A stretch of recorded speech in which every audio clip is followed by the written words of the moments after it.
2 കോടി രൂപയുടെ ഇൻഷുറൻസ് തുക തട്ടിയെടുക്കുന്നതിനു വേണ്ടി ഭാര്യയും കാമുകനും ചേർന്ന് ആശുപത്രി ജീവനക്കാരന്റെ സഹായത്തോടെ ഭർത്താവിനെ കൊലപ്പെടുത്തി. ഉറക്കഗുളികകളും മരുന്നിലൂടെ വിഷവും നൽകിയായിരുന്നു ഹൃദയാഘാതം വരുത്തി കൊലപ്പെടുത്തിയത്. മുൻ സൈനിക ഉദ്യോഗസ്ഥനാണ് കൊല്ലപ്പെട്ടത്.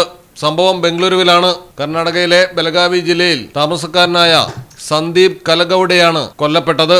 ഭാര്യ സുമയും കാമുകൻ പുണ്ടലി ഡോംബലും ആശുപത്രി ജീവനക്കാരനുമാണ് അറസ്റ്റിലായിരിക്കുന്നത്. ബൈക്ക് അപകടമുണ്ടായി സന്ദീപിനെ ആശുപത്രിയിൽ പ്രവേശിപ്പിച്ച സമയത്തായിരുന്നു ഈ കൊടും ക്രൂരത. ഹുക്കേരി സർക്കാർ ആശുപത്രിയിലാണ് ആദ്യം പ്രവേശിപ്പിച്ചത്. പിന്നീട് ഭാര്യ സുമ മുൻകൈയെടുത്ത് സന്ദീപിനെ കട്ടപ്രഭയിലെ ജെജി ആശുപത്രിയിലേക്ക് മാറ്റി. തുടർന്ന് മരണം സംഭവിച്ചു. ഹൃദയാഘാതമാണ് മരണകാരണമായി രേഖപ്പെടുത്തിയത്. പ്രാഥമിക ഫോറൻസിക് റിപ്പോർട്ടുകൾ പ്രകാരം മരണം ഹൃദയാഘാതമാണെന്ന് സ്ഥിരീകരിച്ചിരുന്നു. എന്നാൽ കാര്യമായ പരിക്കുകളൊന്നുമില്ലാതിരിക്കുകയും ആരോഗ്യവാനായിരിക്കുകയും ചെയ്ത സന്ദീപിന്റെ മരണത്തിൽ നേരത്തെ തന്നെ സംശയങ്ങൾ ഉയർന്നിരുന്നു. ഇതാണ് ഭാര്യയെ ചോദ്യം ചെയ്യാൻ ഇടയാക്കിയത്. പോസ്റ്റ്മോർട്ടം റിപ്പോർട്ടിലും വിഷത്തിന്റെ അംശം റിപ്പോർട്ട് ചെയ്യപ്പെട്ടു. ചികിത്സയ്ക്കിടെ സുമയും കാമുകനും ലാബ് ജീവനക്കാരനും ചേർന്ന് മരുന്നിലൂടെ കൊലപ്പെടുത്തുകയായിരുന്നുവെന്ന് വെളിപ്പെടുത്തി. സംഭവത്തിൽ ഡോക്ടർമാരും ഉൾപ്പെട്ടിട്ടുള്ളതായാണ് വിവരം.